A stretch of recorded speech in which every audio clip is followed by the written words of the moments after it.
நாங்கள் எல்லாருமே ஒரு கனவோடு தான் ஓடிட்டு இருக்கோம், ஏதாவது ஒரு நல்லது பண்ணிடணும்னு. என்ன இப்போ சரவணன் பேசும்போது நிறைய எனக்கு நடந்த விஷயங்கள் எல்லாம் நாங்கள் பேசினோம். எனக்கு நடந்த அத்தனையும் சரவணன் எனக்கு தெரியும்.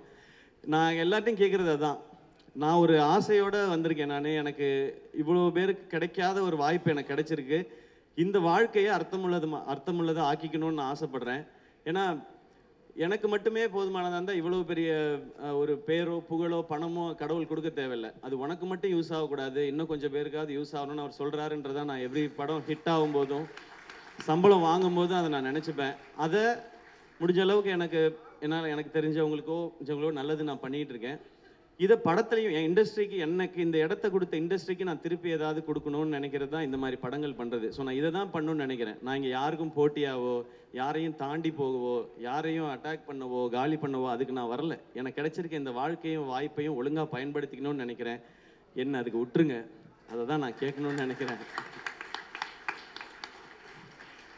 நான் இப்படியே இந்த மாதிரியே பண்ணிட்டு போயிட்டே இருப்பேன். இந்த மாதிரி நிறைய டேலண்ட்ஸோட இவங்களோடலாம் படம் பண்ணும்போது நான் நிறையா கற்றுக்குறேன். நான் இது வரைக்கும் நான் எல்லாத்தையும் திரும்ப சொல்கிறது தான். நான் ஏன் அதை நான் ரீமேக் படம் பண்ணதில்லை இது வரைக்கும். நான் கதை கேட்டு தான் படம் பண்ணியிருக்கேன். என்னுடைய படங்களோட வெற்றி தோல்வி ரெண்டுத்துக்குமே நான் ரொம்ப பொறுப்புன்னு நான் நம்புகிறேன். ஒவ்வொரு படம் கதை கேட்குறதுக்கும் அதை சினிமாவாக மாற்றுறதுலேயே நான் ஒவ்வொரு விஷயங்கள் கற்றுக்கிட்டே இருக்கேன். எனக்கு நிறையா ஃப்ளாஸ் இருக்குது, மைனஸ் இருக்குது, அதெல்லாம் ப்ளஸ்ஸாக மாற்றிக்கிறதுக்கு முயற்சி பண்ணிகிட்டே இருக்கேன். அதில் இந்த ப்ரொடக்ஷனில் பண்ணுற படங்களும் எனக்கு உதவிக்கிட்டே இருக்குது. இதை நான் தொடர்ந்து பண்ணணும்னு நினைக்கிறேன். அதுக்கு மக்கள் எப்போவுமே எனக்கு சப்போர்ட்டாக இருந்துகிட்டே இருக்கிறாங்க. ஆரம்பத்துலேருந்து எங்கேயோ இருந்த என்னையை கொண்டு வந்து திருச்சியிலேருந்து வந்தவனை கொண்டு வந்து இங்கே கொண்டு வந்து விட்டாங்க. இண்டஸ்ட்ரியில் இருக்கிற சிலர் மட்டும்தான் அதுக்கு ஏதாவது ஒரு தடைகள் போட்டுகிட்டே இருக்காங்க. அதை தாண்டி வரணுனால நான் அதுக்கு ரெடி. பட் அந்த தடைகளை நீக்கிட்டிங்கன்னா இன்னும் 4 சிவகுமார் முருகேசன் எங்கே இருந்தால் தேடி கண்டுபிடிச்சி நான் கூட்டிகிட்டு வந்துடுவேன். என்னையை நீங்கள்லாம் கூட்டிகிட்டு வந்த மாதிரி.